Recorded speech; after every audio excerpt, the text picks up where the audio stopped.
Pregame.com. Welcome back to pregame.tv. We're going to put the crew together. I'm going to pick their brains. It's conference tournament week. I want to see if these guys have any little angles or favorite things they like to look at during conference tournament. Because, guys, let's face it, this week, I love conference tournament week. I'll be honest, it is an absolute pain in the ass to handicap as far as time goes because normally all the lines are out the night before. You've got plenty of time to work on the games, but because of the conference tournament schedule where the teams are playing back-to-back nights, which you don't see during the regular season, you don't have the lines on a lot of the games till very late at night or first thing in the morning, and then you got to jam them out and find those spots. But because of that, it also gives you different handicapping things that you can look at that are not normal during the regular season. Bryan? I just want to say I'm glad that you said that because there will be several plays that I will have up on Friday, Saturday, and Sunday that there probably won't be much of a write-up. And the reason being, when those lines come out, I want to get them out there. I've already been burned by a point movement while doing a write-up and trying to get in detail on that write-up. So, guys, understand that at this point of the season, we know the reasons that we're going to go with teams. So if we do it, it's only for your benefit because I know you're waiting for those plays as well. We want to make sure you get the best of the number. And you're going to have a lot more action this week and especially next week when March Madness, when people come into town.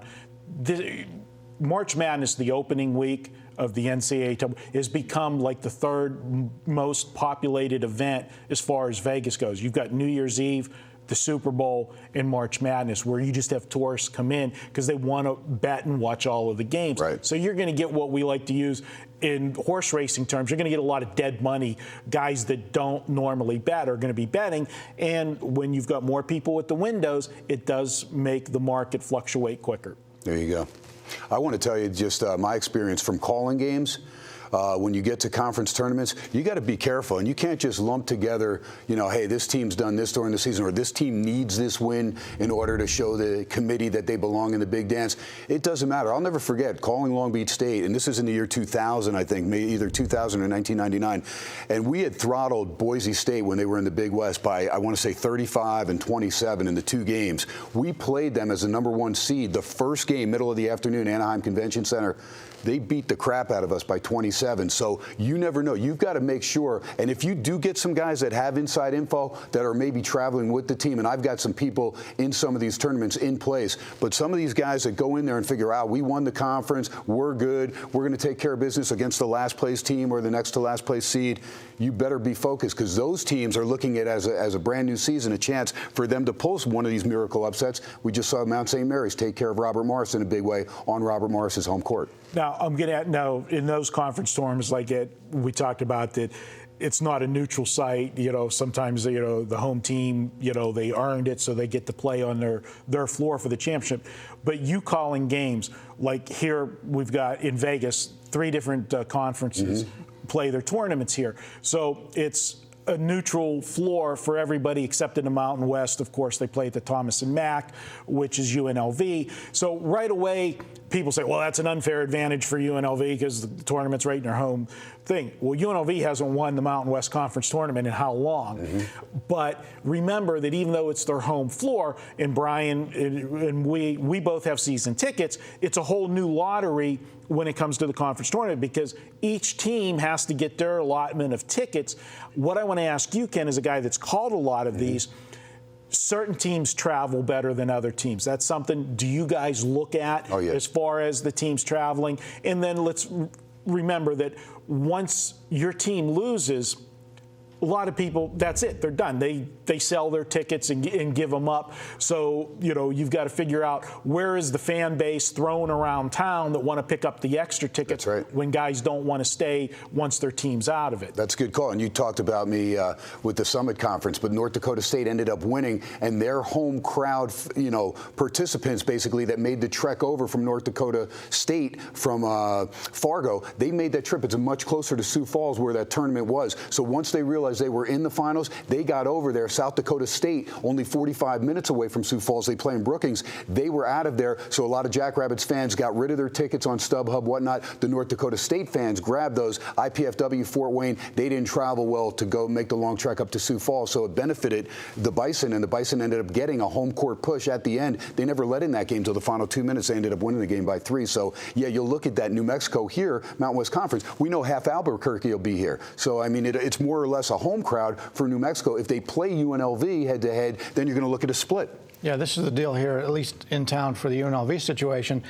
Yes, it's their home court, but until they actually get to the championship game, there really isn't that big of an advantage because, as you pointed out, each team gets their segment of allotted tickets, and when a team is in there and they're playing, then they know they're playing at UNLV's stadium. They know that that's a game that they need to show up for, so they're a lot louder than what the UNLV fans are for the most part. And as was pointed out, when that team loses, now that's when the UNLV fans, because they give them, basically sell them to the scalpers. Right. The scalpers are going to sell them to the UNLV fans. So as the tournament goes on, so UNLV early on is not going to have nearly the home advantage as they are in the championship game, and it also depends on time of day. 2:30 in the afternoon is the UNLV Wyoming game. The early games are not going to have as many locals going to as they are the last day, the night game. That's what we want to go see, and you can see that like when you go to the Saturday games. The Saturday crowds are subdued compared to the normal nighttime game. And with the Pac-12 being here this week as well, playing at the MGM Grand Garden Arena, you're going to get that same thing. Every weekend in Vegas, you know how we get. Everybody comes from California. I mean, this is party central. Mm-hmm. They're going to come to California, and a lot of schools are on spring break this week too. And that, as the California teams advance closer to to a championship game, if you got a Stanford, if you got a UCLA and stuff, you're going to have more tickets available, and there are more California people in Vegas every weekend. Not so fast on that tournament, because I was there last year. Arizona had the majority of the fans. Those people travel from Tucson. They've been doing it for years because of the success of that team. I'm telling you, last year it was when they played Colorado. It was unbelievable. I mean, just the Wildcat fans. I mean, it was pretty much a home game there for the boys from Tucson. Let's remember, Arizona, neighboring state, only a few hours away as well, so they'll travel. I just want to point out this year, Arizona State's done far better in basketball than they were expected to do, so I wouldn't be surprised if they sent a lot of fans here. Is there anything that either of you guys, do you have a pet trend or something that you like to look at going in to the tournament? Yeah, there's a couple I want to look at. First off, I want to talk about teams going for the sweep. You always hear it's hard to beat a team in the NFL 2 times in a season, in college basketball 3 times in a season. I don't buy into that. I mean, sometimes it all comes down to a matchup. Certain teams just don't match up well against other teams. And plus, your general handicapping, you're going to say, well, they're similar teams. They're not that much better than this other team. They've already lost twice. The line seems to always be shorter on those type of teams because they think that the people are going to go in and take the dog who is 0-2. Not necessarily. You got to go back and say what the teams did. I mean, you're a matchup guy. What the teams did before they played those teams, you got to go back, check that out. How they match up as a backcourt-oriented team. We just talked about the Rebels. The Rebels haven't stopped a point guard that drives all season long. Why would they start now once they get to the tournament? I'll look at some bigger conferences where teams know they're already in, and they're not really going to improve their seeding that much, or it doesn't make that much of a difference whether they're a 3 seed, a 4 seed to those particular schools. We saw it with Louisville a couple years ago. And when I talked to Paul Rogers, the voice of Louisville, there were several years that Pitino went back and looked how much the Big East tournament took out of the Louisville Cardinals and where they couldn't really improve their seeding. And so we saw Louisville go home a couple years early, and maybe, they were into it. If they could win it going half speed, so to speak, they would take it. But since they couldn't, they didn't really put 110% in because they'd rather get home, get that little extra rest, get prepared, find out who their opponent is, and then take care of business and have all their energy left for the big dance. And that I was going to bring up Syracuse, the same boat. They looked at that stuff too. Big East was just such a physical, tournament. If you went all the way, you were spent at the end of that tournament, and especially if you were one that went 4 days. If you went all the way to the championship game from the opening night, it's just too much on them. One of the things that I'm going to look at, and we're taping on Wednesday, so this will come into play full force tomorrow. I think people overreact to the teams that had the rest and the team had to play the day before. I totally think the team that played the day before has a huge advantage over the rested team, and this is why. We just talked about like playing in the Grand Garden Arena. None of these teams have played in that arena. The sight lines are different, your environment's different. You come out, first of all, it's a tournament. There's going to be some butterflies for some of these teams. You can't help it. You're nervous to start a game. A team that played the day before, they got the butterflies out of their system. They've already played a game. If there's any difference where the arena's different, you're not used to the sight lines of shooting in that, you've had a game. You've already got that out of the way. You're moving on to the next day. That team that's rested, yeah, they're rested, but these are 20-year-old kids.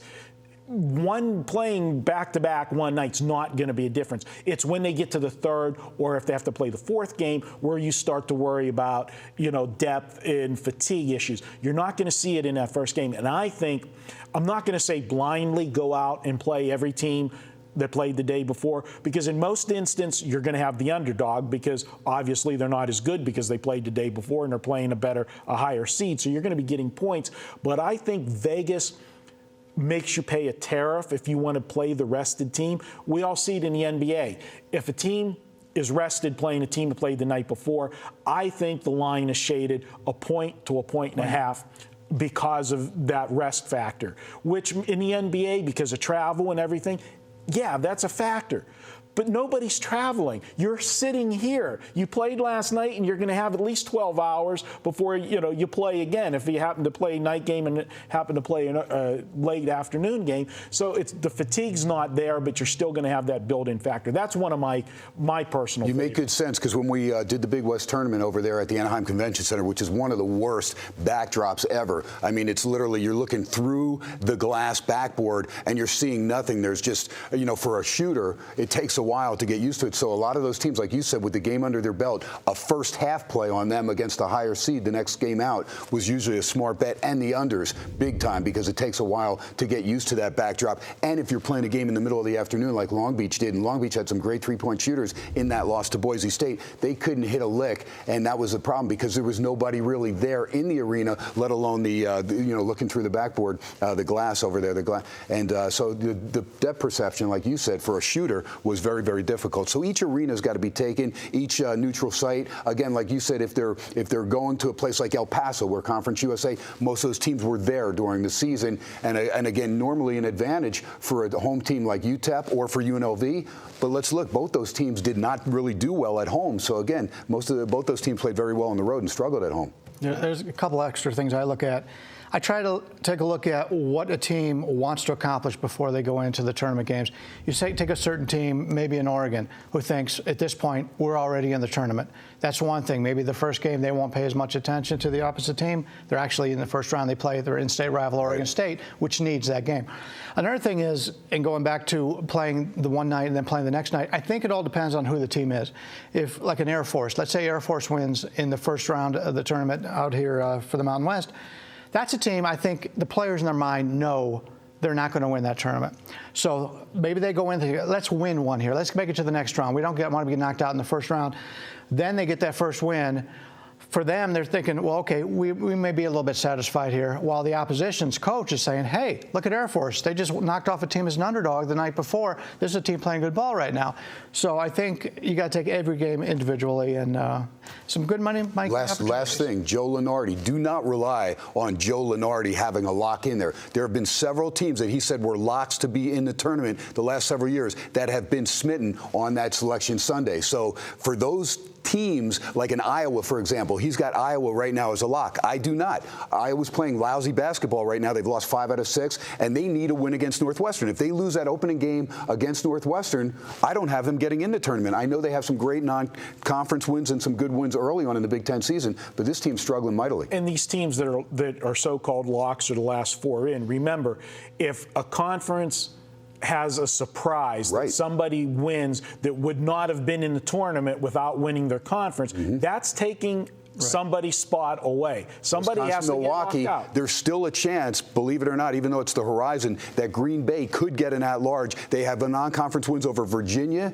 and they had another good non-conference win as well. So the Phoenix, 25-5, still has an outside shot to take a bid from someone else. It's a very. I just want to put. It's a very good team, and yeah, a lot of good information here. And this, once again, just take everything all together and keep in mind, if a team needs to win, there's a reason why they need to win, and we talk about this during football season, and you're going to end up paying a premium for that to back that team. Good call. All right. Sorry we went long on this one, but I tell you what, it was jam-packed with good information for you guys.